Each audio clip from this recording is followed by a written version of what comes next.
Selamat malam, salam jumpa lagi. Salam budaya, rahayu. Jika pada ngasah batin yang keenam, saya sudah menjelaskan tentang mantram Kolocokro, terutama pendapat tentang asal mulanya ada mantram Kolocokro. Nah, dalam hal ini saya ingin memberikan satu wawasan, bukan meluruskan atau untuk memurnikan, tidak, melainkan hanya untuk menambah wawasan saja yang saya ketahui ketika berguru dengan Romo Kanjeng Pangeran Haryo Darudriyo Sumodiningrat yang saya hormati dan sudah almarhum. Beliau Guru Besar Sastro Jindro Hayuningrat Pangruating Diyu, dan juga keturunan Sinuwun Pakubuwono ke-10. Bahwa Kolocokro yang sekarang banyak kita temuin di medsos, ada beberapa versi, ada versi Kalijogo, ada versi Syekh Subakir, dan mungkin banyak lagi. Maka mohon maaf jika pemaparan saya berbeda dengan versi-versi itu. Nah, monggo disimak lagi channel KCB pada rubrik ngasah batin yang keenam tentang Kolocokro sudah ada sejak zaman Sriwijaya. Nah, kemudian saya akan melanjutkan sebelum saya memasukin apa yang dimaksudkan dengan mantram Kolocokro, bukan rajahnya ya. Karena memang harus dipisahkan pengertiannya. Mantram Kolocokro itu konsep pujo rahayu yang berketuhanan dari ajaran atau agama asli kita dulu.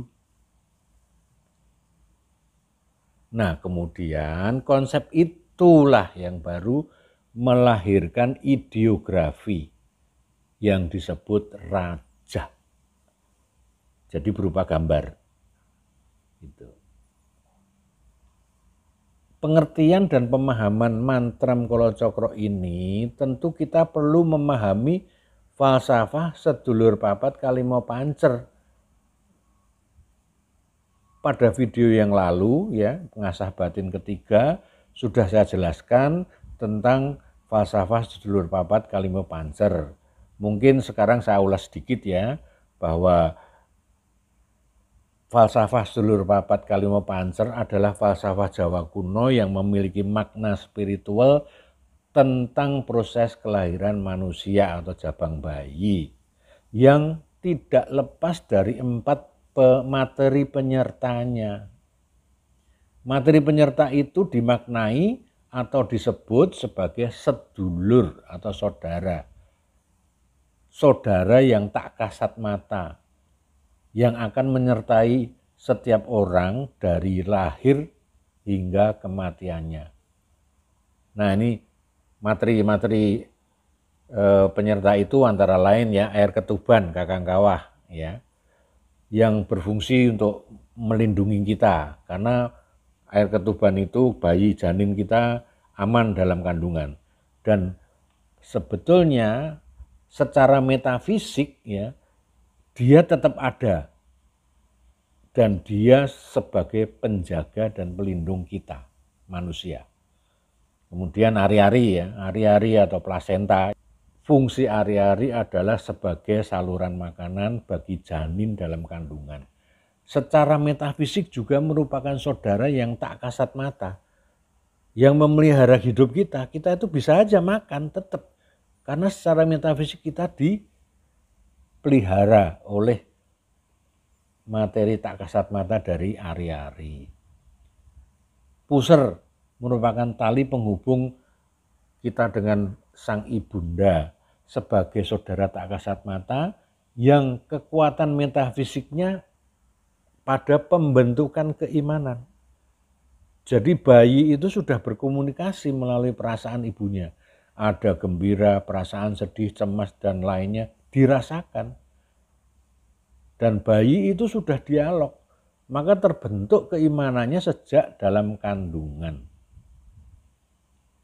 Nah, kemudian juga darah getih itu sebagai gambaran adanya hidup dan adanya semangat.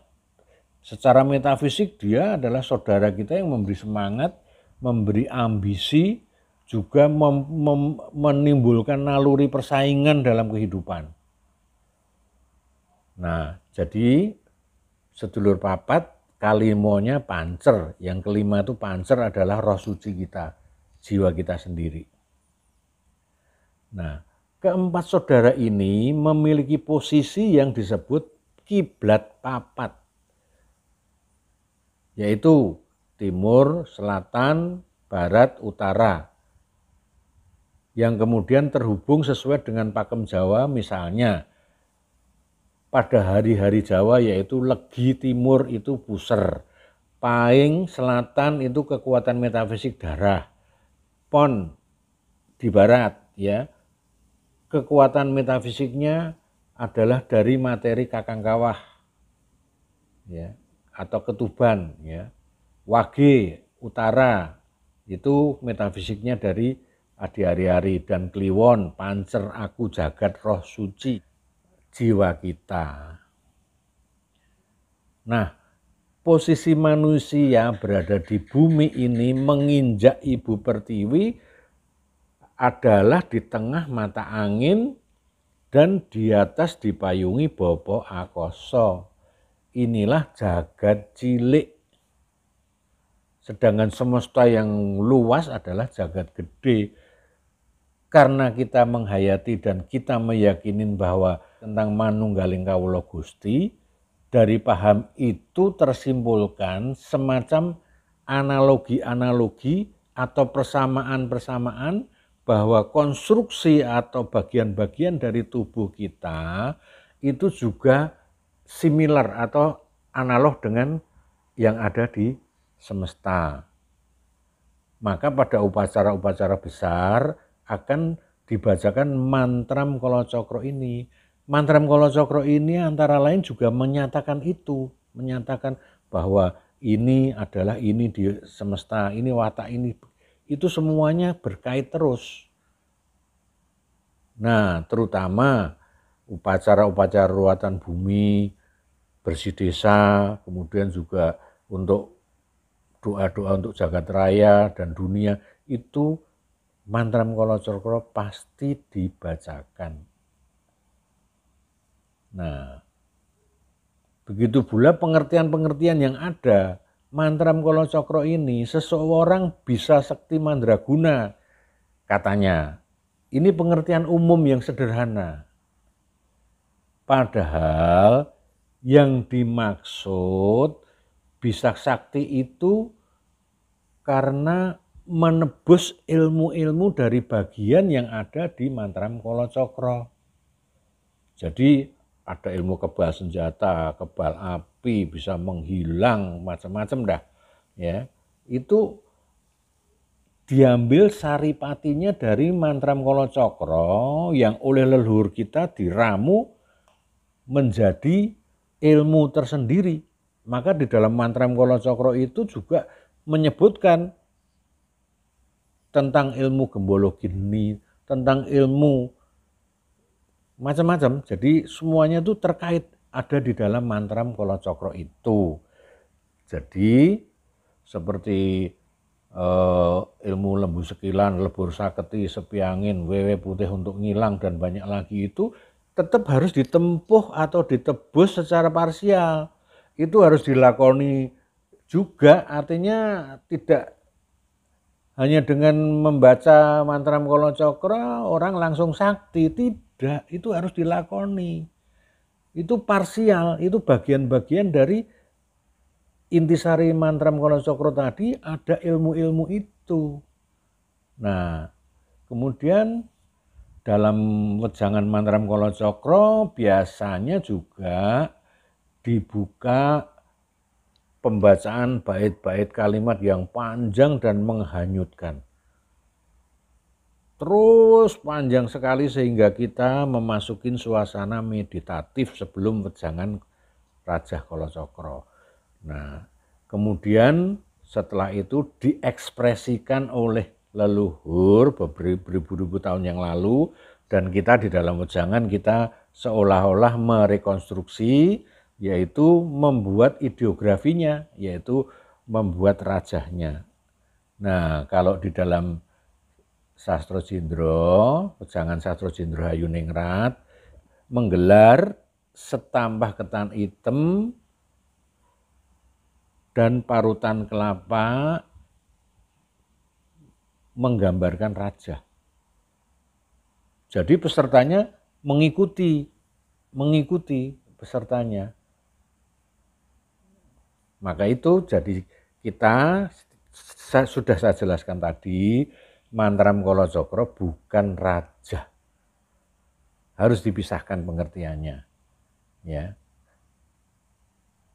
Pada upacara-upacara besar, sesepuh yang memimpin akan membaca mantram pembuka, biasanya sebelum itu dilantunkan Kidung Rumoyo. Kidung Rumoyo adalah ungkapan untuk kula nuwun atau permisi kepada danyang penunggu tanah Jawa, danyang-danyang yang di tanah Jawa, dan juga permohonan penolak bala. Begini Kidung Rumoyo, kita dengarkan, tetapi karena panjang nanti saya potong hanya sebagai contoh saja. Agung sawabe ugi yen eling sedayanipun pedah kinarya tulak ginawe tunggu wong sakit kayu wae ngalemah sangar dadi tawa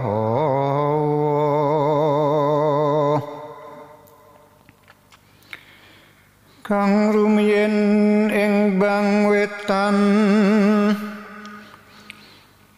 durga neluh maos paet lawan raja Bahuraksa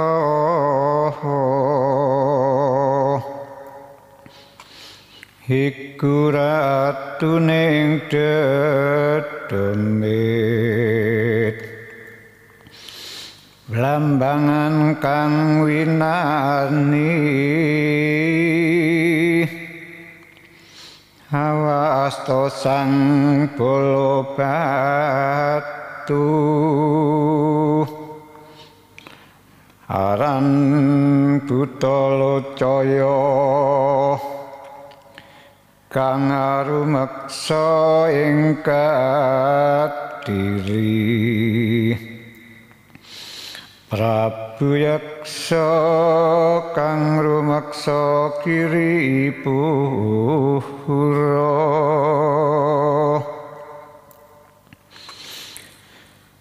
Cidogori ing Pacitan Katuang si klenteng mungil Hendra Yaksa ing Magetan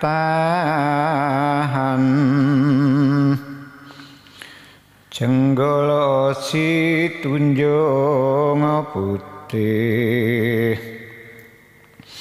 Pramuka Surabanggi Pananggulan abur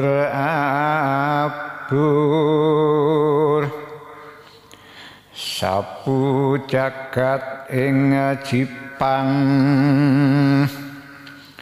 Madyon Sikala Sekti Panasi korep lelembut ing Ponorogo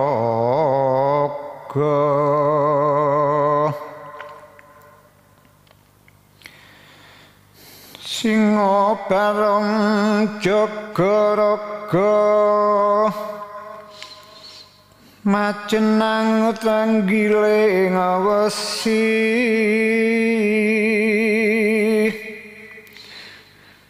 macana guguh karobogan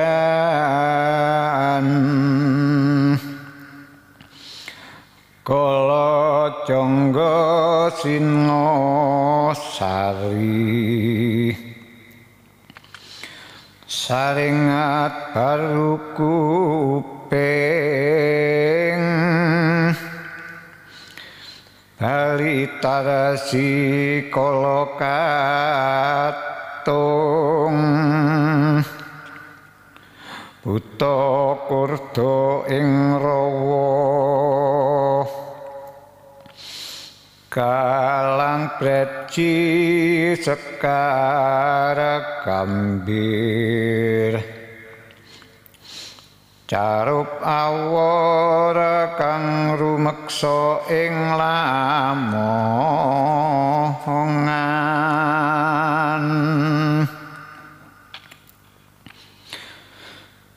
gumita ing puspaya silempur ing pilang putih silancuk aneng balura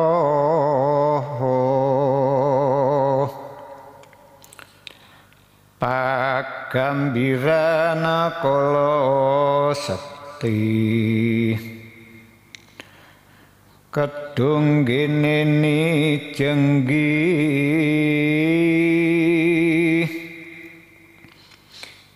Ki Bajang Klewer puniku nglasem kala brahaya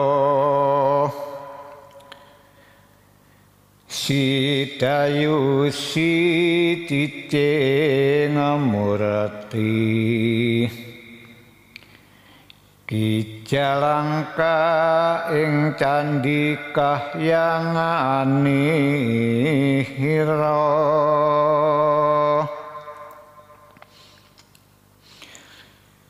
Semarang Barat katiga Pakalongan Guntur Geni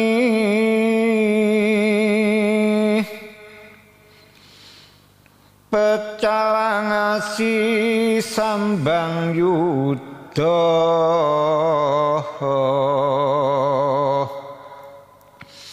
Sarawaka ing Sukawati ing padas Nyai Ragil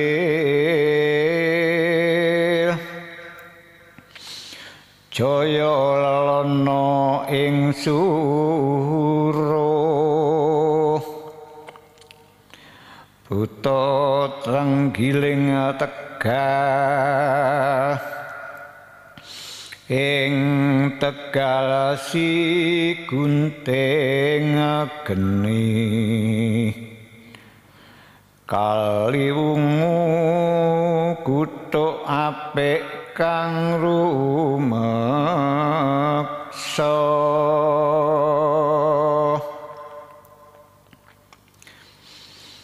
Magelang Ki Samaita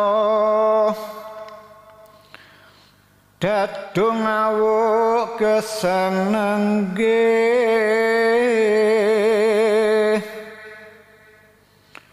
Buta selawe ing Pajang